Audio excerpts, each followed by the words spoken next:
ഞാൻ ഈ ധനാഭ്യർത്ഥനകളെ എതിർക്കുകയാണ് സാർ. ഇവിടെ തിരഞ്ഞെടുക്കപ്പെട്ട ഭാരവാഹികളെക്കുറിച്ച് പാർട്ടി സമ്മേളനം കഴിഞ്ഞതിന് ശേഷം അദ്ദേഹം അഭിമാനത്തോടുകൂടി പറഞ്ഞു സാറ് ഒരു പാനൽ അവതരിപ്പിക്കുക, എല്ലാവരും കൈയടിച്ച് പാസ്സാക്കുക, കുറേ പേര് കരഞ്ഞുകൊണ്ട് ഇറങ്ങി പോവുക, ഇതാണോ സാർ ഒരു തെരഞ്ഞെടുപ്പ്?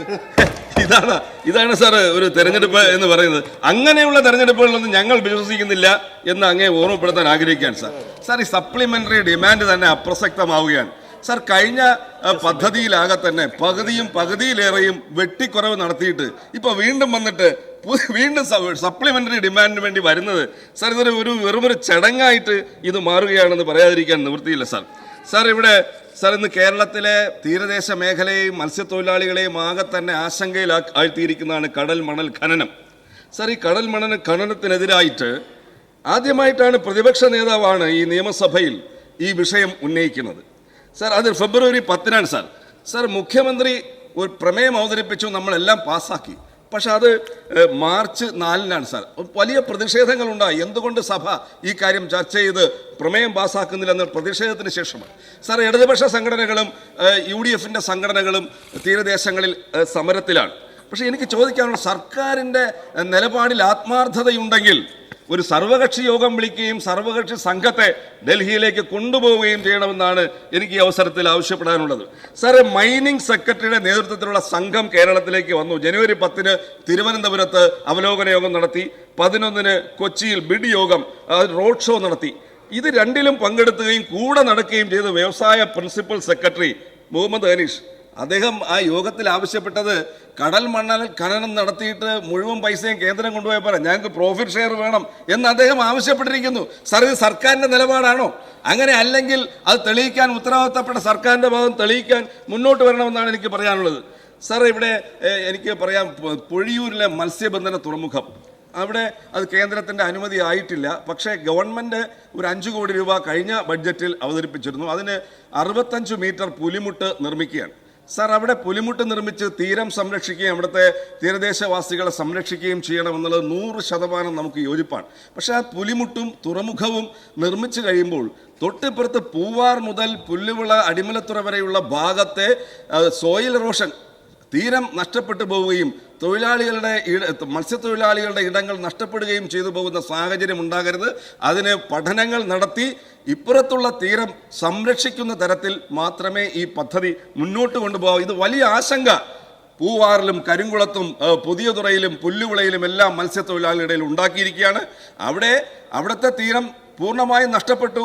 അത് സംരക്ഷിക്കണം എന്നുള്ള കാര്യത്തിൽ യാതൊരു സംശയവുമില്ല. പക്ഷേ ഇടതുകാലിലെ മന്തെടുത്ത് വലതുകാലിൽ കൊടുക്കുന്ന ഒരു സമീപനം ഉണ്ടാകരുത് എന്നാണ് എനിക്ക് പറയാനുള്ളത് സാർ. മത്സ്യബെഡ് വഴി ലോൺ എടുത്തിട്ടുള്ള സാധാരണക്കാരായ മത്സ്യത്തൊഴിലാളി ഇന്ന് മത്സ്യം കിട്ടുന്നില്ല. ആ വരുമാനം വളരെ കുറഞ്ഞിരിക്കുകയാണ്. ആ ഒരു സാഹചര്യത്തിൽ ഈ ലോൺ എടുത്തവർക്ക് ആർബിട്രേഷൻ നടപടികളും മറ്റുമായി മുന്നോട്ട് പോവുകയാണ് സാർ. ഈ ഒരു പ്രത്യേക സാഹചര്യത്തിൽ നിർത്തിവെക്കാനുള്ള നടപടി സ്വീകരിക്കണം സാർ. സ്വാശ്രയ പ്രൊഫഷണൽ കോളേജുകളിൽ മെറിറ്റിൽ അഡ്മിഷൻ കിട്ടിയ വിദ്യാർത്ഥികൾ, 50% മെറിറ്റിൽ അഡ്മിഷൻ കിട്ടിയ വിദ്യാർത്ഥികൾക്ക് ഉള്ള സഹായം 3 വർഷമായി മുടങ്ങിയിരിക്കുകയാണ് സാർ. അവർക്ക് പരീക്ഷ എഴുതാൻ പറ്റാത്ത സാഹചര്യം 6-7 സെമസ്റ്ററുകൾ കഴിഞ്ഞു. അതുപോലെ തന്നെ ഹയർ സെക്കൻഡറിയിൽ ചേരുന്ന വിദ്യാർത്ഥികൾ അൺഎയ്ഡഡ് സ്കൂളിൽ, പൊതുവിദ്യാഭ്യാസത്തിൻ്റെ ഭാഗമായിട്ടുള്ള അൺഎയ്ഡഡ് സ്കൂളിൽ മാനേജ്മെൻറ്റ് സീറ്റിൽ കിട്ടിയാൽ നേരത്തെ കൊടുക്കുമായിരുന്നു. ഈ വർഷം മാനേജ്മെൻറ്റ് സീറ്റിൽ പ്രവേശിച്ചു. പൈസയൊന്നും കൊടുക്കാതെയാണ് സാർ പ്രദേശത്തുള്ള സ്കൂളിൽ ശുപാർശ ചെയ്ത് ദൂരെ പോയി പഠിക്കാതിരിക്കാൻ വേണ്ടി അഡ്മിഷൻ എടുക്കുന്ന അവർക്ക് ഉള്ള സ്കോളർഷിപ്പ്, സാമ്പത്തിക സഹായം കൊടുക്കുന്നില്ല സാർ. അതുപോലെ തന്നെ വിദ്യാർത്ഥികളുടെ ലംസം ഗ്രാൻഡ് ഈ വർഷത്തെ അധ്യയന വർഷം പൂർത്തിയാകുകയാണ്. ഇതുവരെ ഈ വർഷത്തെ ലംസം ഗ്രാൻഡ് കൊടുത്തിട്ടില്ല. അതുപോലെ തന്നെ ഈ ഗവൺമെൻറ് വന്നതിന് ശേഷം മത്സ്യത്തൊഴിലാളികൾക്കുള്ള ഭവന നിർമ്മാണ പദ്ധതി, ഒരു ദുർബല ജനവിഭാഗം എന്നുള്ള നിലയിൽ പ്രത്യേകമായ ഭവന നിർമ്മാണ പദ്ധതി ഉണ്ടായിരുന്നു. അതില്ലാതായി, അത് ലൈഫിൽ ലയിപ്പിക്കുകയുണ്ടായി സാർ. ഭവന പുനരുദ്ധാരണ പദ്ധതി ഇല്ല, ശുചിമുറി നിർമ്മാണം ഇല്ല. അതുപോലെ തന്നെ മണ്ണെണ്ണ സബ്സിഡി സാറ്, മണ്ണെണ്ണയ്ക്ക് 40-50 രൂപയായിരുന്നപ്പോൾ ഉണ്ടായിരുന്ന 25 രൂപ തന്നെയാണ് ഇപ്പോഴും മണ്ണെണ്ണ സബ്സിഡിയായി കൊടുക്കുന്നത് സാർ. മുതലപ്പൊഴിയിലെ സമരം, ഇന്ന് മുതലപ്പൊഴിയിൽ കോർഡിനേഷൻ കമ്മിറ്റിയുടെ നേതൃത്വത്തിൽ സമരം നടക്കുകയാണ്. ബഹുമാനപ്പെട്ട വി ശശി അദ്ദേഹം ഇവിടെ ഒരു സബ്മിഷൻ അവതരിപ്പിച്ചിട്ടുണ്ടായിരുന്നു സാർ. ഗവൺമെൻറ് വാഗ്ദാനം ചെയ്ത കാര്യങ്ങൾ നടപ്പിലാക്കുന്നില്ല. 7 കാര്യങ്ങൾ വാഗ്ദാനം ചെയ്തു. അതിൽ ആംബുലൻസ് കൊണ്ടുവരും, വന്നിട്ടില്ല. മണ്ണ് ഡ്രഡ്ജ് ചെയ്യാൻ സ്ഥിരം സംവിധാനം ഉണ്ടാക്കുമെന്ന് പറഞ്ഞു. ഒരു ദിവസം വന്നു, പിന്നെ അടുത്ത ദിവസം ഡ്രഡ്ജർ കേടായി 6 മാസം വെറുതെ കിടന്നു. തുരുമ്പെടുത്തതിന് ശേഷം അവർ കൊണ്ടുപോയി സർ, ഈ റോബോട്ടിക് സിസ്റ്റം കൊണ്ടുവരും അപകടത്തിൽ വരുന്നവരെ രക്ഷിക്കാൻ. റെസ്ക്യൂ ടീം ഉണ്ടാക്കി അതിൽ മത്സ്യത്തൊഴിലാളികളുടെ മക്കൾക്ക് ട്രെയിനിങ് കൊടുത്ത് അതിൽ റെസ്ക്യൂ ടീം അവരെ ചേർത്ത് ഉണ്ടാക്കുമെന്ന് ഉണ്ടാക്കിയിട്ടില്ല.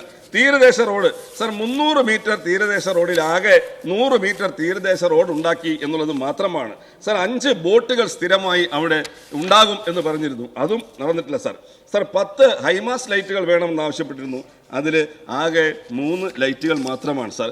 എത്രയധികം ആളുകൾ മരണപ്പെട്ട ഒരു പ്രദേശത്ത് പ്രദേശത്ത് ഇത്രയും ലാഘവത്തോടുകൂടി ഈ കാര്യങ്ങൾ കാണരുത് എന്ന് ഗവൺമെന്റിനോട് അഭ്യർത്ഥിക്കുകയാണ് സാർ. സാറ്, നമ്മുടെ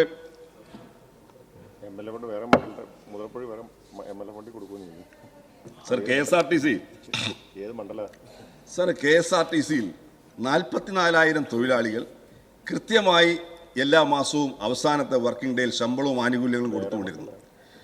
സാർ, ഈ ഇടതുപക്ഷ മുന്നണി ഗവൺമെന്റ് എന്ന് അധികാരത്തിൽ വന്നു, അധികാരത്തിന് ആദ്യത്തെ കാലുകൊണ്ട് ചവിട്ടി താഴ്ത്തിയത് KSRTCയിലെ തൊഴിലാളികളെയായിരുന്നു സാർ. സാർ, 44,000 തൊഴിലാളികൾ ഉണ്ടായിരുന്നിടത്ത് ഇപ്പോൾ 22,000 തൊഴിലാളികളായി കുറഞ്ഞിരിക്കുകയാണ് സാർ. ആ തൊഴിലാളികൾക്ക് ഈ 104 മാസമായി കൃത്യമായി ശമ്പളം കൊടുത്തിട്ടില്ല. ഇപ്പോൾ മന്ത്രി വന്ന് ജനുവരി 1 കൃത്യമായി ശമ്പളം കൊടുക്കുമെന്ന് പറഞ്ഞു, കൊടുത്തില്ല. പത്രത്തിലെല്ലാം വന്നതാണ്. ഫെബ്രുവരി 1 കൊടുക്കുമെന്ന് പറഞ്ഞു, കൊടുത്തില്ല. മാർച്ച് 1 കൊടുക്കുമെന്ന് പറഞ്ഞു, കൊടുത്തില്ല. ഇനിയിപ്പോ ഏപ്രിൽ മാസം 1-ാം തീയതി കൊടുക്കുമെന്ന് പറഞ്ഞു. ഞങ്ങൾ കാരണം അതിനുള്ള ചില ക്രമീകരണങ്ങളെല്ലാം നടത്തിയിട്ടുണ്ട്, കൊടുക്കും. പക്ഷെ ഈ ക്രമീകരണങ്ങൾ ഇതിന് മുമ്പേ ചെയ്യാമായിരുന്നതാണ് എന്നത് സർക്കാർ മറന്നുപോകരുത്. ഇപ്പോ തിരക്കിട്ട് ചെയ്യുന്നത് റഫറൻഡം വരുന്നത് കൊണ്ടാണ്. ഇത് റഫറൻഡം ശമ്പളമാണ്, ഗവൺമെന്റ് ഉറപ്പ് നൽകണം. റഫറൻഡം കഴിഞ്ഞാലും ഈ ശമ്പളം കൃത്യമായി കൊടുക്കും എന്ന് ഉറപ്പ് നൽകണം. സാർ, ജീവനക്കാരുടെ ഇപ്പോൾ 16 ഫിസിക്കൽ ഡ്യൂട്ടി തികയാത്തവർക്ക് ശമ്പളം കൊടുക്കുന്നില്ല. ജീവനക്കാരുടെ ലഭ്യത ഉറപ്പുവരുത്താനാണ് പറയുന്നത്. സാർ, ഇത്രയധികം ബദൽ ജീവനക്കാരുള്ളപ്പോൾ ഈ ഉറപ്പുവരുത്താൻ വേണ്ടിയാണ് എന്ന് പറയുന്നത് ശരിയല്ല സാർ. 16 ഫിസിക്കൽ ഡ്യൂട്ടി തികയാത്തവർക്ക് ശമ്പളം എഴുതുന്നില്ല. 2022 സെപ്റ്റംബർ മുതൽ 2024 മെയ് വരെ കോടിക്കണക്കിന് രൂപയാണ് സാർ സപ്ലിമെന്ററി സാലറിയായി ജീവനക്കാർക്ക് നൽകാനുള്ളത്. അത് അടിയന്തരമായി നൽകാനുള്ള നടപടി സ്വീകരിക്കണം സാറ്. ഇത്രയും വർഷം ജോലി ചെയ്തിട്ട് അവർക്ക് കിട്ടിയ ഏണ്ട് ലീവാണ് സാർ അതിനുവേണ്ടി ഉപയോഗിക്കുന്നത്.